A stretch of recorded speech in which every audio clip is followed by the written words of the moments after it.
5 days after the earthquake that struck Turkey and Syria, the window of opportunity to find survivors in the rubble is coming to an end. Relatives are frantically trying to locate their loved ones when the help needed to free those trapped is already scarce. In the wasteland that scars the centre of the city, a rescue team begins to probe a great pile of debris.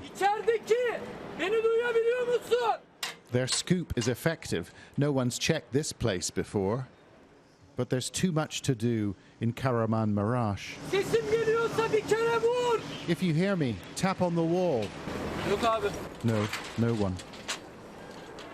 In a city where tens of thousands sleep outside, the authorities need to clear the rubble. But there is a conflicting demand to search for survivors. At the Elbra apartment block, a multinational rescue team had located a woman called Leyla deep beneath the pile. And they'd been working all night to release her. They just called for silence. There we go, there's another one. The last time they did this, they could hear her. They could hear this woman, Leyla.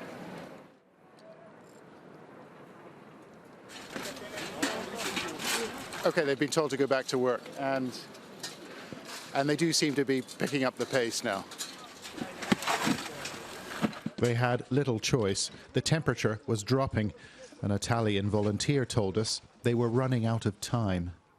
We start to call her. She answered to us. She answered, yeah, she answered to us, and she give answer, but the voice was very far and not very strong, because you know, after 4 days she was weak.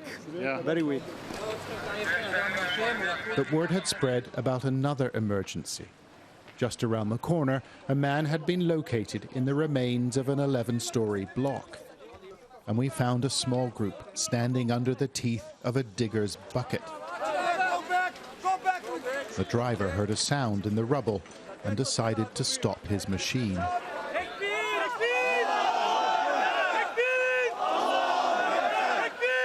A man called Gurkhan emerged from the rubble. His feet were blistered and his face was lacerated, but he had managed to survive more than 4 days underground. God is great, shouted the crowd. Some said they'd seen a miracle.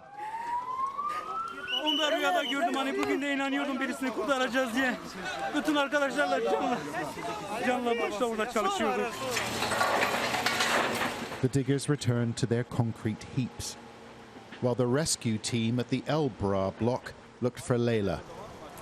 But they told us there'd been a development. Leyla's voice may have belonged to her son, the pair lying together in the boy's room. We are working really hard to get to the boy. The team got to a point where they are on the other side of the wall, but between them there is a wall that they can't cut because it's part of the structure. And a washing machine, you can't cut through the washing machine, you can't cut through the beam, so they currently know where he is. But yet, it's going to take a lot of time. The operation was dangerous, the tunnel at risk of collapse. But the team managed to reach the boy. His name is Ridvan, Leyla's 9-year-old son. The volunteers called for quiet, for fear of alarming the boy. And Ridvan was greeted to the sound of whispers. He'd spent nearly 5 days underground in the arms of his mother, and he was cold and badly dehydrated. The paramedics sped him to hospital. We spoke to Ridvan's uncle.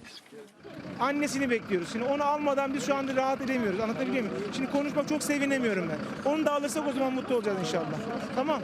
O zaman hep beraber sevineceğiz inşallah. Go, go, The rescue took 24 hours, and Ridvan is now in a stable condition. Unfortunately, his mother Leyla had died, holding her son until the end.